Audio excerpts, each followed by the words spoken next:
নমস্কার বন্ধুরা, আজকে আলু আর বেগুন দিয়ে দারুণ একটা নিরামিষ রেসিপি নিয়ে এসেছি। ভাত পাশাপাশি রুটি পরোটার সঙ্গেও কিন্তু দারুণ লাগে খেতে। তো বানিয়ে একবার দেখতে পারেন। তো প্রথমেই দেখুন, এই রেসিপি বানানোর জন্য এখানে আমি একটা বেগুন নিয়েছি। তো বেগুনটাকে এইভাবে লম্বা লম্বা করে কেটে নেব। তো এই রেসিপিতে এইভাবে লম্বা করে বেগুন কাটলে খেতেও ভালো হবে, আবার দেখতেও ভালো হবে। তো দেখুন, খুব বেশি মোটাও করবেন না, আবার খুব বেশি পাতলাও করবেন না। তো এইভাবে বেগুনগুলোকে কেটে নিতে হবে।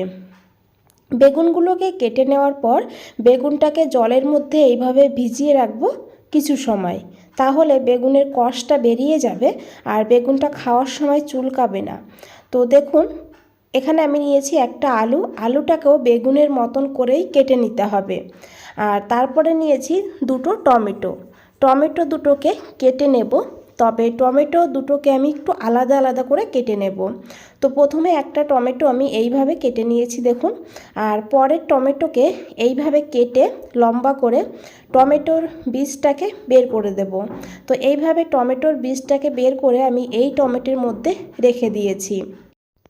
তো বন্ধুরা, এখানে দুটো টমেটোকেই আমি কিন্তু কেটে নিয়েছি। তো কেটে আলাদা আলাদা করে রেখেছি। আর এদিকে আমি বেগুনগুলোকে জল থেকে তুলে নিয়েছি। তো এখন এই বেগুনটাকে ম্যারিনেট করে নেব। তার জন্য এখানে নিয়েছি লবণ, বেগুনের পরিমাণ বুঝে লবণটা নিয়েছি অল্প করে একটু হলুদের গুঁড়ো, আর নিয়েছি এখানে অল্প করে একটু ঝাল লঙ্কার গুঁড়ো। এখানে আমি ঝাল লঙ্কাটা নিয়েছি যাতে বেগুনের ভেতরে ঝালটা ভালো করে ঢুকে যায়। এখন হাত দিয়ে ভালো করে মেখে নিতে হবে। সমস্ত মশলাগুলো যেন বেগুনের গায়ে ভালোভাবে লেগে যায়, সেইভাবে করে কিন্তু একটা একটা করে বেগুন ধরে ধরে এইভাবে মেখে নিতে হবে। তো মেখে নেওয়ার পর এখানে নিয়েছি হাফ চামচ বেসনটা এখানে অবশ্যই দেবেন। আর বেসন যদি হাতের কাছে না থাকে তাহলে এখানে আপনারা 1 চামচ ময়দাও দিতে পারবেন। তো বেসনটা দিলে এই বেগুনটা যখন ভাজবো দারুণ কিন্তু টেস্ট হবে। আর এই যে মশলাগুলো আমরা দিয়েছি সেই মশলাগুলো কিন্তু বেগুনের গায়ে ভালোভাবে লেগে থাকবে। তো দেখুন, এইভাবে আমি ভালো করে মেখে নিলাম বেসনটা দিয়েও।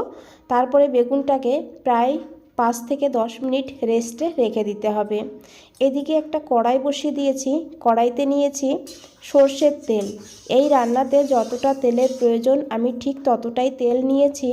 তো তেলটাকে ভালো করে গরম করে নিতে হবে। তারপরে দিয়েছি আলু, কেটে রাখা আলুটাকে দিয়ে দিয়েছি। আর দিয়েছি এখানে অল্প করে একটু লবণ, আর দিয়ে দিতে হবে অল্প করে একটু হলুদের গুঁড়ো। এখন আলুটাকে ভালো করে ভেজে নিতে হবে।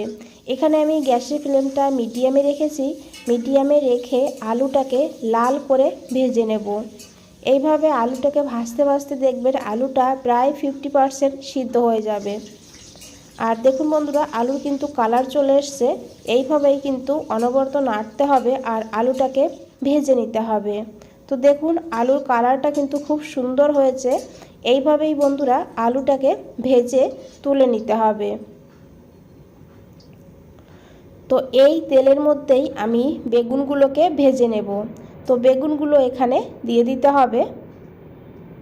আর বেগুনটা ভাজার সময়ও গ্যাসের ফ্লেমটা মিডিয়ামে রাখবেন, লোতে রাখবেন না, তাহলে বেগুনে কিন্তু তেলটা সোক করে নেবে। আর হাইতে রাখলে বেগুনটা ভালোভাবে ভাজা হবে না, তার আগেই পুড়ে যাবে। তো দেখুন, এইভাবে আমি বেগুনটাকে ভালো করে ভেজে নেব। এই বেগুনটা ভাজা হলে দেখবেন এর কালারটাও সুন্দর হবে। আর এটা কিন্তু খেতেও দারুণ হবে বেসনটা দেওয়ার কারণে।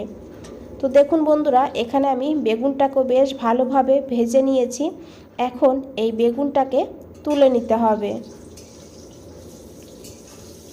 আলু আর বেগুনটা ভালো করে ভেজে নিলে এই রান্নার স্বাদটা কিন্তু দ্বিগুণ হয়ে যাবে। তো দেখুন, এখন আমি বেগুনটাকে তুলে নিয়েছি। তো আবারও একবার দেখিয়ে দেবো আলু আর বেগুনটা কত ভালো করে ভেজে নিয়েছি। এইভাবেই কিন্তু ভেজে নিতে হবে। এই তেলেই দিয়ে দিচ্ছি দুটো শুকনো লঙ্কা, আর 1/4 চামচ গোটা জিরা, আর 1/4 চামচ এখানে নিয়েছি কালো সর্ষে। কালো সর্ষেটা অবশ্যই দেবেন ফোড়ঙে এই রান্নাতে।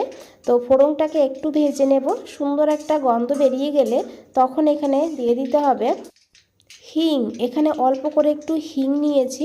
তো তারপরে দিয়ে দিতে হবে আদা আর কাঁচা লঙ্কা বাটা। এখানে 1/2 ইঞ্চি আদা আর 2টো কাঁচা লঙ্কাকে আমি হামনদিস্তাতে একটু থেতো করে নিয়েছি। তো তারপরে দিয়েছি এখানে বেশ কিছু কারি পাতা।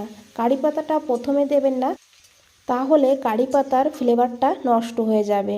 তো দেখুন বন্ধুরা, কারি পাতাটাকে দিয়ে হালকা করে একটু ভেজে নিয়েছি। তারপরে দিয়েছি এখানে টমেটো। যে টমেটোটা বীজটা সঙ্গে কেটে রেখেছিলাম সেই টমেটোটাই কিন্তু দিয়ে দিয়েছি। তো টমেটোটাকে দিয়ে এখন ভালো করে একটু মিশিয়ে নেব আর একটু ভাজা ভাজা করে নিতে হবে। আর এখানে বন্ধুরা কারি পাতাটা পরে দিলে এই কারি পাতার ফ্লেভারটা কিন্তু খুব ভালো হবে এই রেসিপিতে। প্রথমের দিকে দিলে অতটা ফ্লেভার থাকবে না। তো দেখুন এখন আমি দিয়ে দিয়েছি লবণ এখানে, তবে লবণটা বুঝে দিতে হবে, কারণ বেগুন আলু ভাজার সময় কিন্তু আমরা লবণ দিয়েছিলাম।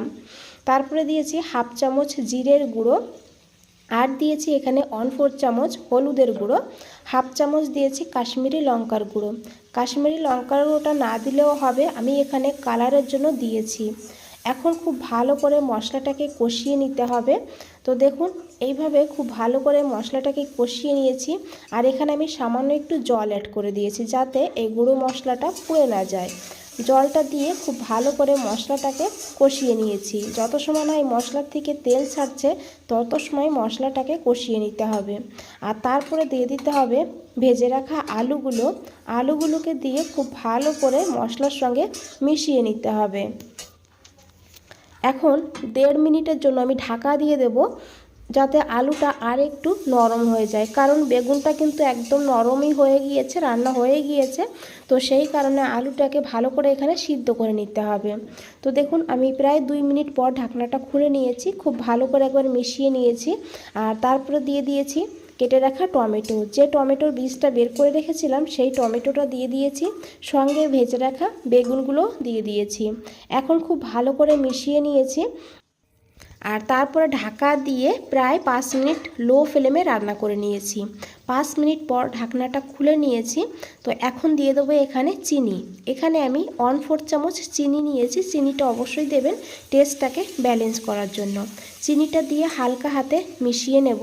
আর এখানে কিন্তু আলুটা বেশ ভালোভাবে সিদ্ধ হয়ে গিয়েছে দেখুন। আর এখন এখানে দিয়ে দেবো লেবুর রস। এখানে প্রায় 1 থেকে 1.5 চামচ মতন লেবুর রস অ্যাড করতে হবে। তো লেবু যদি হাতের কাছে না থাকে তাহলে এখানে চাট মশলা না হলে আমচুর পাউডার দিয়ে দেবেন 1/2 চামচ, দিয়ে ভালো করে মিশিয়ে নিতে হবে। তারপরে গ্যাসের ফ্লেমটা অফ করে দিতে হবে। আর 2 মিনিটের জন্য স্ট্যান্ডিং টাইমে রেখে দেব। আর এটা ভাত, রুটি, লুচি, পরোটা সব কিছুর সঙ্গেই পরিবেশন করতে পারবেন। আর আশা করি দেখে বুঝতেই পেরেছেন কতটা লোভনীয় লাগছে বন্ধুরা। আর বন্ধুরা রেসিপিটা ভালো লাগলে অবশ্যই একটা লাইক করে দেবেন। আর নতুন বন্ধুদের বলছি চ্যানেলটা এখনও সাবস্ক্রাইব করে না রাখলে চ্যানেলটা সাবস্ক্রাইব করে পাশে থাকুন, নিচে বেল আইকনটা প্রেস করে রাখুন। যখনই নতুন কোনো রেসিপি দেব সবার আগে আপনাদের কাছেই পৌঁছে যাবে। বন্ধুরা আজ তাহলে এই পর্যন্তই, ফিরে আসছি নতুন কোনো রেসিপি নিয়ে। ভালো থাকবেন, সুস্থ থাকবেন, সবাইকে অনেক অনেক ধন্যবাদ।